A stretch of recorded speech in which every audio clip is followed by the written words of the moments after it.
Fala turma, muito bem-vindos a mais um vídeo de programação em Java. O objetivo do vídeo de hoje é falar um pouquinho sobre a classe Arrays do Java. Então, nós vimos que podemos declarar arrays ou vetores desta maneira aqui, né? Vou chamar de meu vetor. E colocar, por exemplo, valores nele, 4, 2, 1, 3.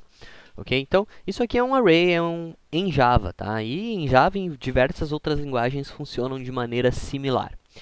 Mas o que acontece? Existem em diferentes linguagens, né, em diferentes frameworks, diferentes conjuntos de desenvolvimento, funções como, por exemplo, o scanner que a gente vem utilizando, que é algo que já está pronto aqui no Java Util, e a partir da importação, eu posso utilizar ele, então, scanner in igual a new scanner, assim como a gente fez lá desde o início dos primeiros vídeos, das primeiras aulas síncronas também, com o intuito de interagir com o usuário.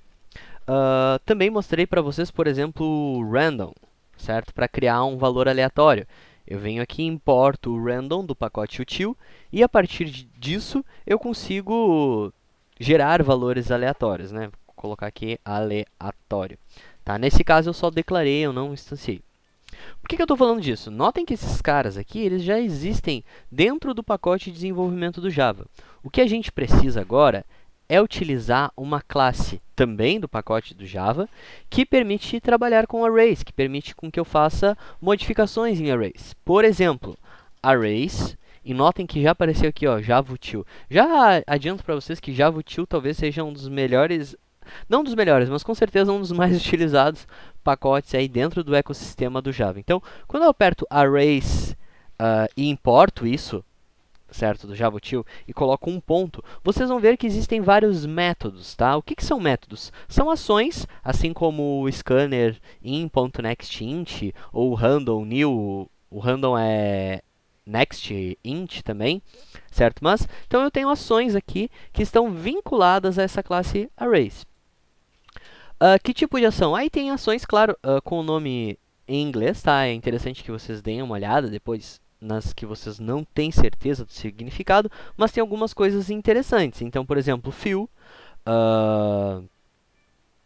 temos também o equals, temos o binary search, temos o compare, temos o sort.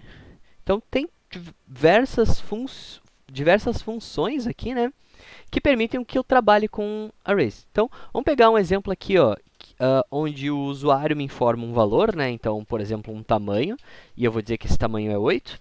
Tá? A gente está só colocando o 8 aqui hard-coded, só para ganhar um pouquinho de tempo, ok? E aí eu quero criar, e ele também me informa um valor, né? Então, int valor, vou dizer que o valor é 5. Eu quero criar um vetor de tamanho, tam aqui, né? E todos os valores iguais a valor. Então, notem que se eu quero criar um vetor, eu vou simplesmente colocar lá int vet igual a... Opa, faltou o nosso colchetes aqui. Então, new int, e aí o tamanho desse vetor aqui, no caso, tam. Muito bem. E se eu quero preencher esse vetor?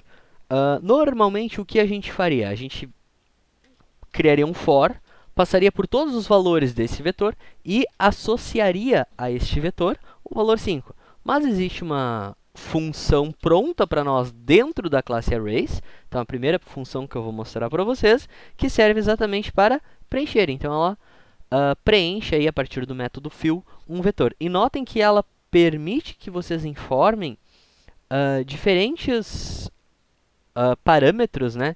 Esses parâmetros é o que vai dentro aqui dos parênteses, indicando como que vocês querem que a função se comporte.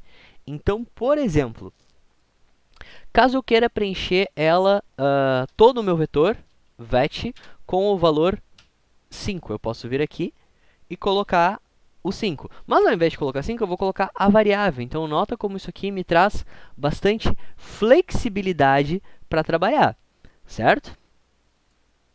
Muito bem, dando continuidade, qual que é a ideia? Existem outros métodos aqui que eu quero mostrar para vocês. Tá? Um deles, talvez um dos que eu mais goste, ou um dos mais, não que eu mais goste, mas com certeza é um muito importante aí para quem trabalha com programação, é a ideia de ordenar o vetor, a ideia de eu colocar os meus valores em ordem. Então, vamos, utilizando aqui a classe arrays, usar um método sort. Tá? Sort é a palavra que a gente usa em inglês para ordenar. Okay? Então, vocês vão ver que existem diversos algoritmos de ordenação. Eles são os algoritmos de sort. Aí tem merge sort, bubble sort, quick sort. Todos eles vocês vão ver que tem a palavra sort.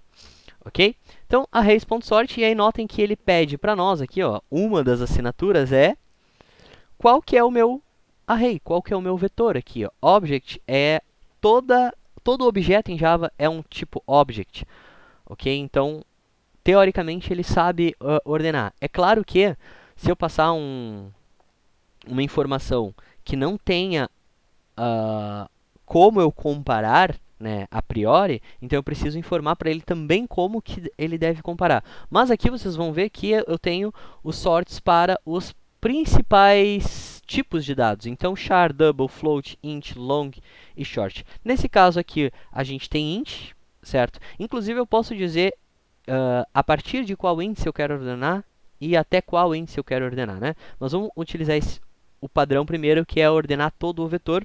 E aí eu vou passar o meu vetor, que é este vetor aqui de cima. Ó. Eu vou passar ele até aqui para baixo, só para ficar junto. E aí, a partir disso, notem que a função ela não retorna nada, tá? Esse void aqui significa que ela não retorna nada. Depois a gente vai fazer um vídeo específico sobre funções, mas o que ela fala é, ó, ele ordena o array específico, certo? O array é especificado por parâmetro, por ordem ascendente e numérica. Então, se eu tentar agora mostrar o meu vetor, o que vai acontecer? Vamos fazer um for aqui para mostrar o nosso vetor. For meu vetor.length, e aí a gente vai mostrar os valores sysout. Eu vou tirar só o ln daqui, vou usar um printf, %d, espaço, espaço, e aí eu tenho o meu vetor em alguma posição, né? Finalmente, uma quebra de linha aqui, só para a gente não se perder aqui na nossa saída. Quando eu compilar e executar isso aqui, o nome é arrays01.java. Temos um erro, né? Int valor 5, porque a pessoa esqueceu de colocar um igual aqui. Meu Deus! Agora sim, arrays, tá ali meu vetor que era 4213, tá? Uma coisa interessante é que a gente não está mostrando este cara aqui, né? Então, vou copiar esse trecho de código aqui, colar aqui. Vou chamar de vet. E esse aqui vai ser o meu vetor. Opa!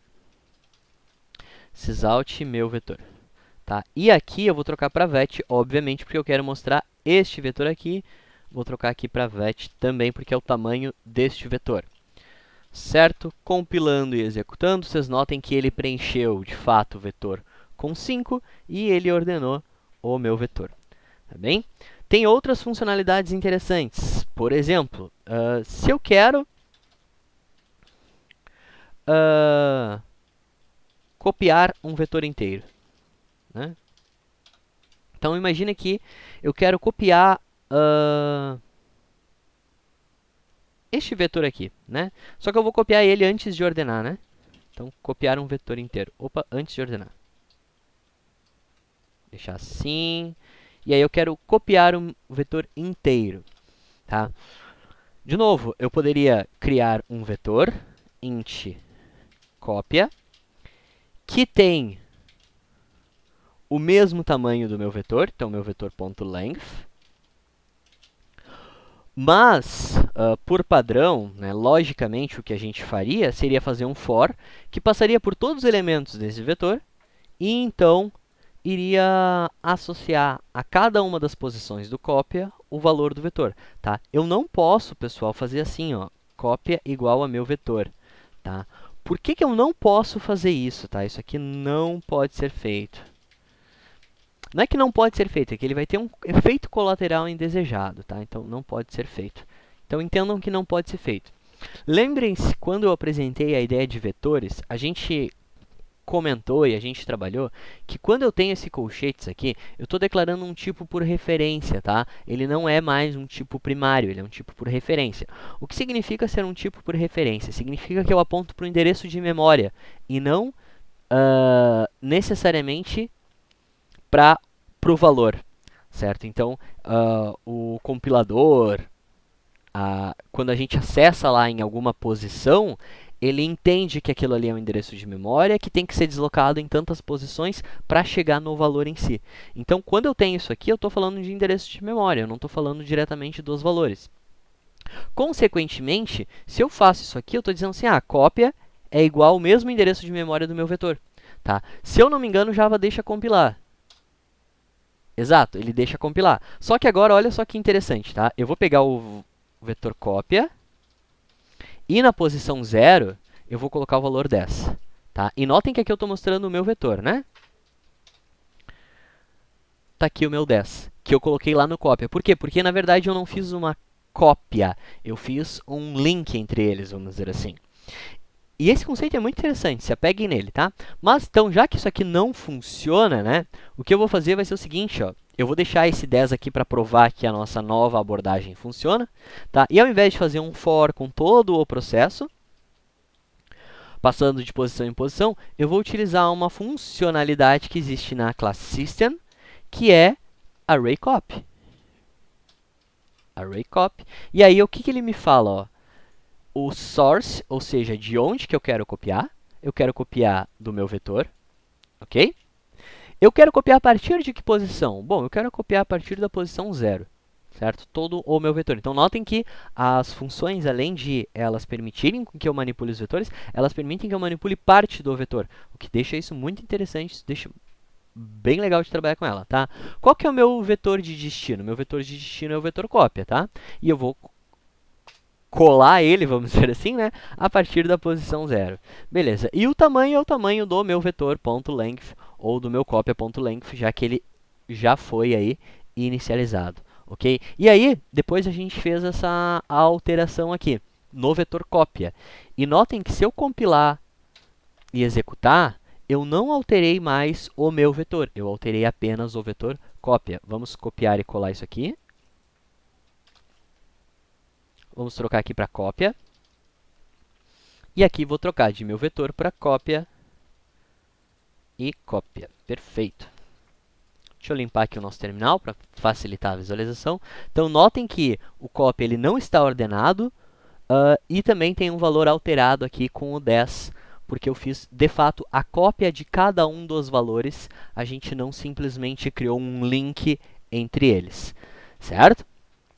Muito bem. O que mais que a gente tem de funcionalidade interessante? Eu tenho uma funcionalidade aqui muito interessante, que é dentro da classe Arrays, certo? Que verifica se dois arrays, né, dois vetores são iguais. Então, o meu primeiro array vai ser o meu vetor e o meu segundo array vai ser o cópia. Beleza, aí ele vai verificar onde é que ele vai salvar esse resultado. Então, notem que se a gente parar o mouse aqui, ó, a assinatura do método, ou seja, o nome dele mudou. Antes, o sort, por exemplo, vamos pegar aqui o sort, ó, ele começava com void, né? Esse aqui começa com boolean. Quando a gente tem um nome aqui, de algum tipo de variável que não seja void, significa que esse método ele tem um retorno, ele retorna alguma coisa. E aqui está escrito, ó, returns true se os dois vetores forem iguais, tá? Muito bem, então isso aqui vai retornar uma variável dizendo se eles são iguais. Por exemplo, vou colocar b aqui. Assim, ó, iguais, pronto, fica mais fácil da gente ler, né? E aí, sysout iguais, tá? E aí a gente quer ver, obviamente, um false aqui na tela, porque este vetor é diferente deste vetor. Beleza, vou voltar aqui com a minha operação dentro do vetor cópia.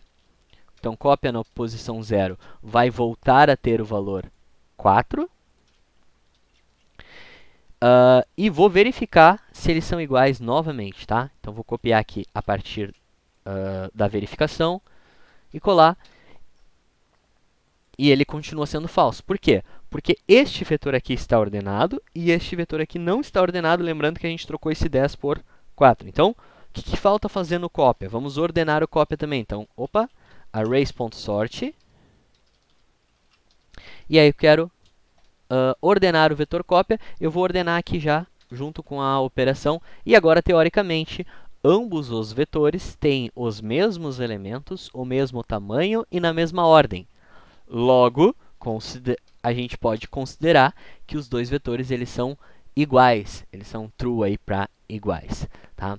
Outra coisa interessante, pessoal, para finalizar esse vídeo é a gente buscar um valor nesse vetor, né? Então, de novo, imagine que se eu quero buscar um valor neste vetor aqui, vamos aumentar um pouquinho o nosso vetor?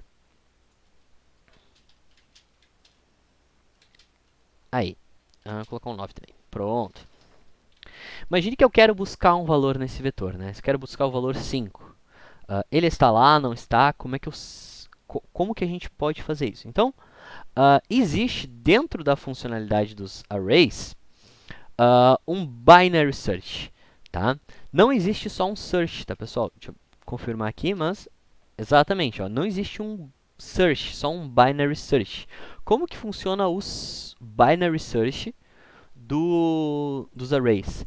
Ele só funciona em vetores ordenados, ok? Então, o vetor primeiro precisa estar ordenado para que eu possa utilizar o binary search. Eu não vou entrar em detalhes aqui, se vocês quiserem, depois a gente pode fazer só um vídeo sobre isso, como que funciona a busca binária. A gente pode fazer dentro da aula síncrona, um momento só para falar disso, tá? Mas então eu tenho um binary search, e notem que o binary search, aí a gente olha para a assinatura aqui do método, ó, ele retorna o índice do valor buscado, ok? Se existe. Se não, ele vai retornar menos 1, porque não existe índice menos 1 dentro de um vetor, ok? Muito bem. Então, vamos lá. Binary search. Já que ele vai retornar um índice, eu sei que ele vai retornar uma posição, tá? E eu vou buscar dentro do meu vetor. Vamos pegar aqui ó, um valor que a gente sabe onde está. Vamos pegar aqui ó, o 1, que ele está na posição 2, certo? Então, eu vou buscar pela chave 1. E eu vou colocar aqui, ó, sysout, valor encontrado. Vou colocar aqui, ó, int busca, porque aí fica mais fácil da gente mudar, né? Mais tarde. Então, aqui busca, valor, tarará, busca, papapá, encontrado na posição, mais posição. Né? E caso não existir, vai ser menos 1, tá bom? Então, vamos lá. Limpar aqui. E aí, o valor 1 foi encontrado na posição 1. Opa, mas não estava na posição 2? Não, porque agora o meu vetor está ordenado, lembrem disso. Né? Então, se eu buscar aqui, vamos buscar o valor 6, não existe o valor 6 no meu vetor. Então, busca por 6, vocês vão ver que o resultado disso agora é um valor negativo, tá? Eu tinha dito menos 1, na verdade é um valor negativo, não necessariamente menos 1. É menos 1 menos o insertion point ali que ele chamou, tá? Então, que seria a posição onde deveria estar ali o valor 6 aproximadamente, esse insertion point. Certo, pessoal? Então, nesse vídeo a gente viu como que eu mostro um vetor novamente, né? Só para relembrar, como que eu ordeno, como que eu copio, como que eu posso preencher um vetor e também como que eu posso comparar e como que eu faço busca de valores dentro de um vetor. Eu espero que vocês tenham gostado, espero que vocês tenham aprendido alguma coisa. Esse vídeo fica por aqui, até o próximo. Valeu!